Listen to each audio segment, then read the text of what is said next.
Hello friends, இன்றைக்கி உருளைக்கிழங்கு பச்சடி எப்படி செய்கிறதுன்னு செஞ்சு காட்ட போகிறேன்.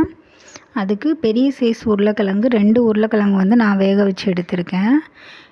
இன்றைக்கி சாம்பார் வச்சனால பருப்போடு சேர்த்தே நான் வேக வச்சு எடுத்துக்கிட்டேன். அதனால தான் மஞ்சள் கலரில் இருக்குது உருளைக்கிழங்கு.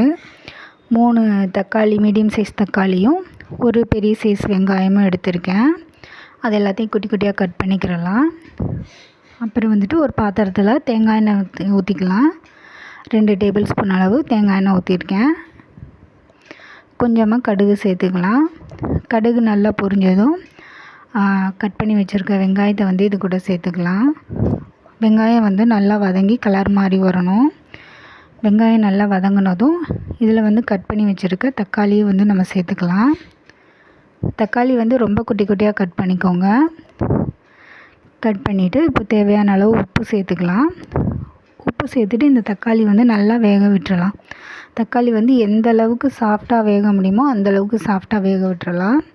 தக்காளி வெந்ததுக்கப்புறம் தேவையான அளவு மிளகாய் பொடி சேர்த்துக்கோங்க. சேர்த்துட்டு கொஞ்சமாக தண்ணி சேர்த்துக்கோங்க. தண்ணி சேர்த்து நல்லா மிக்ஸ் பண்ணி விட்டுக்கோங்க. இது நல்லா வற்றி சுண்டி வரணும்.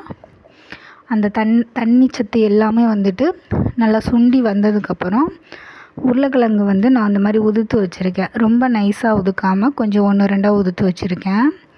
அதையும் இது கூட போட்டு நல்லா மிக்ஸ் பண்ணி விட்டுக்கிறலாம். அவ்வளோதான் ஃப்ரெண்ட்ஸ், நம்ம உருளைக்கிழங்கு பச்சடி ரெடி ஆயிடுச்சு. Thank you friends.